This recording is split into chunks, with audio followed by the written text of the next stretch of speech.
The two things that we really try to do in Temple is that we try to maximize the time that our students have with our teachers, and we try to ensure that our students have flexible environments so that they can be successful. And so that small groups, more one-to-one contact with teachers or working with their peers in a collaborative group really benefits and impacts student achievement for our students. And so we wanted to look for an instructional model that would do that.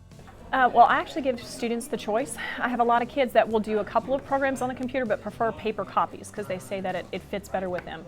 So I do have, it is truly a blended learning environment. You have choice of paper or technology, but technology is really only supposed to enhance the learning environment. It's not supposed to take the place of the teacher or the objective of the day. And so with blended learning, we used a very specific word. We said that blended learning will transform the academic experience. It was really about creating an environment that fosters ownership of the student, ownership of the teacher, that it fostered innovation so that we could see our teachers begin to take risk, our students take risk, our district leadership take risk in the things that we were doing. So I think the thing that I've really been most impressed with is the transformation that's happened with our teaching staff. You know, in the age of standardized testing and a focus on accountability and results, teachers get burnt out. They feel they can't be creative. They feel that they can't take a risk. I gave them control of their education.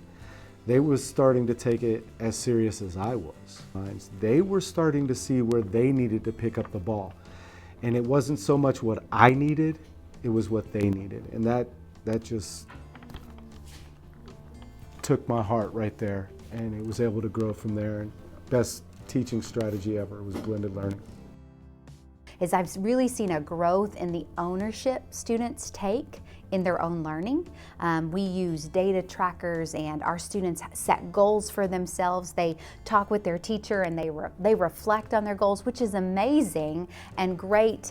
Those are wonderful soft skills for kids to have. They'll need to set goals for themselves when they leave school. On my computer 24/7, emailing back and forth with my teachers and getting the work that I needed to do. I got all my work done. I passed the 6 weeks. Because she has so many students, but she can still get to all of us at once just by having it online and telling us what we need to do. And if we need extra help, we can ask somebody, or we could go to her and ask her.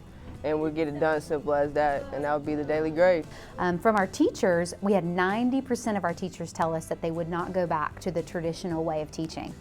I think that's phenomenal, because for us to ask teachers to take a risk and change the way they're teaching, and for them to get so excited, so committed to that, it really speaks to what they're seeing with their students. I think the next step is really limitless, because at this point it's being driven by our teachers.